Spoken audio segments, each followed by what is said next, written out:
latest from Donna Summer. That's the latest. You got it. Yeah. You brought your album with you, huh? I don't have no damn stereo. I might as well just carry it with me. I have an album.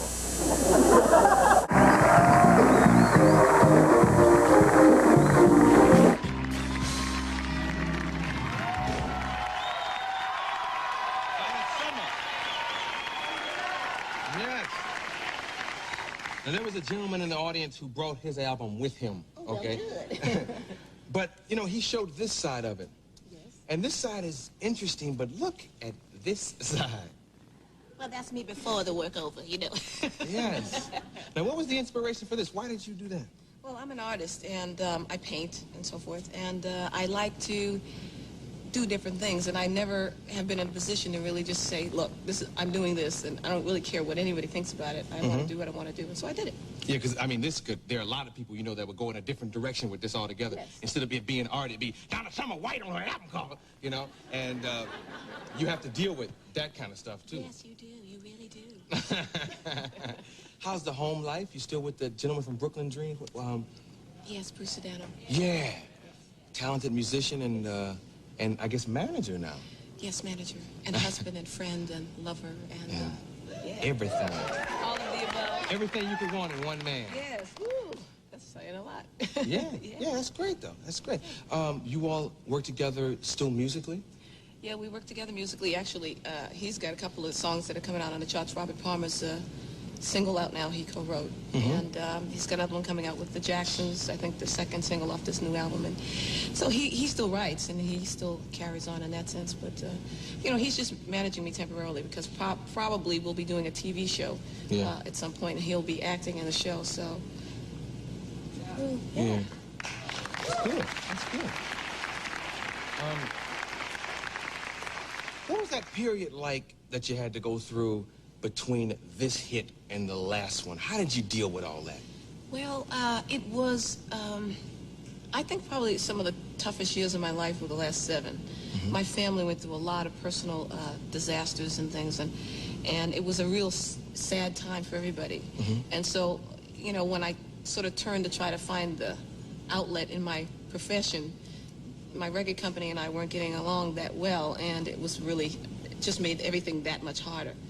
So, you know, it wasn't easy, but you know, God knows what he's doing. I have faith in God, and I know that he has my best interest in his heart. Yeah. So,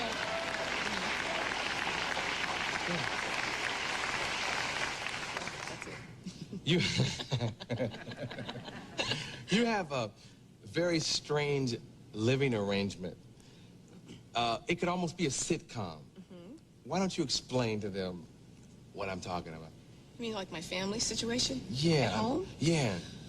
Well, my mother and father-in-law, she's going to smack me for saying this, but my mother and father-in-law are divorced for several years now. Actually, the sitcom is going to be about my life with my family. But they both live with us, and they're divorced. Yeah. And, you know, it's a scene. And then my mother and father sold their house, and they came to live with us. And that was even added to the scene. So the living circumstances are funny. And we have a lot of animals because we live on a farm. And so that adds to the confusion. So it's a scene. Yeah. Yeah. Where do you live? In the New York area, East Coast? I live here. Oh, you live here? I live outside of L.A. about an hour, but don't try to find my house. I don't see nobody standing at my gates. That must be tough being as big as you are. I guess people do probably try to... No. In the industry. In the industry. Thank you, I guess people do try to come and find you and follow you and all that kind of stuff. Suck it up. Well, Arsenio, they do try to find me. And they do bother me a lot. When people come up to you, what song do they most identify you with? Is it still Love to Love You, Baby, in spite of everything you've done? Hard for the money. Hard for the money? The women. The women.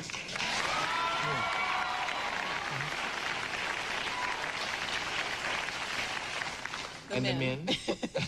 The men, yeah. Love to Love You, Baby, probably. They go, oh, I just remember when you said that song. Ooh, what was it? You know, they start, the body start moving like this. I go, excuse me. Was that a tough song to do? Not at all. I mean, but did you do it on a stool with a microphone like most, I mean... Actually, I was laying sort of on the floor with the microphone as low to the floor as I could get it. Really?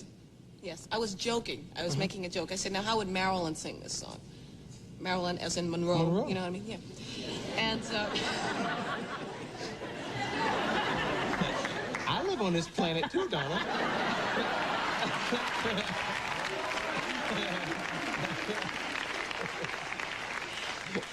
well, you were on the floor. I was on the floor. Yeah. And so I did the song with sort of like as if Marilyn were doing it. May she rest in peace. Yeah. That was it. And that was just very easy. Wow. You could do it too. Could I? I heard you could sing. Well, I don't know about that. No. I heard you got a record deal. You got a record deal. I Yeah. want to talk about Donna. Well, it's okay. It's your show.